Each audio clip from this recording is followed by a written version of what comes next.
Okay, so now you're ready to import some audio. So if you go to the File menu, down to Import and select Audio, you should see a screen like this. And if you're not already where you need to be, just navigate to where your audio files are. I've got mine here ready to import.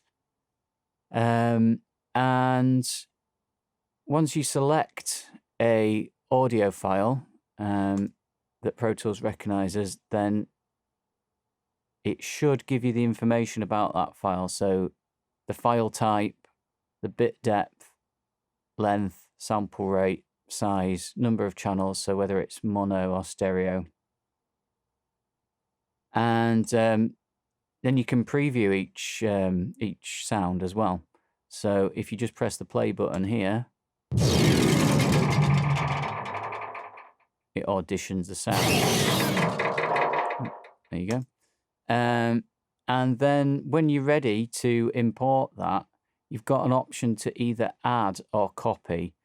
Now, if you don't see copy, that might be because the file is at a different sample rate. So let me find one which is.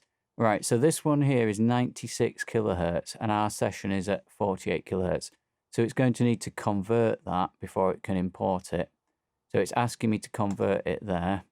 Once I've clicked on that, it's ready to convert. You would also, at this stage, you can add any other files. So this one is already at 48 kilohertz and it will let me copy that file. So we would always recommend you to copy or convert the files, because what that means is they will then be copied to your Pro Tools audio files folder. And that's good for file management, because then you know where all your audio files are. Your other option is to add, which we don't recommend, as that just leaves the file where it is in its original location. So I'm going to copy those files over. So one of them needs converting, the other one's just a straight copy over. And at this point, if you're done, hit done. Pro Tools will ask you where you want to save it. I would always leave that at the default folder, so don't change that. Just hit the open button. And there you go, it's imported it. It just wants to know where you want it to go. So if you hit new track, it will put each file that you are importing onto a new track.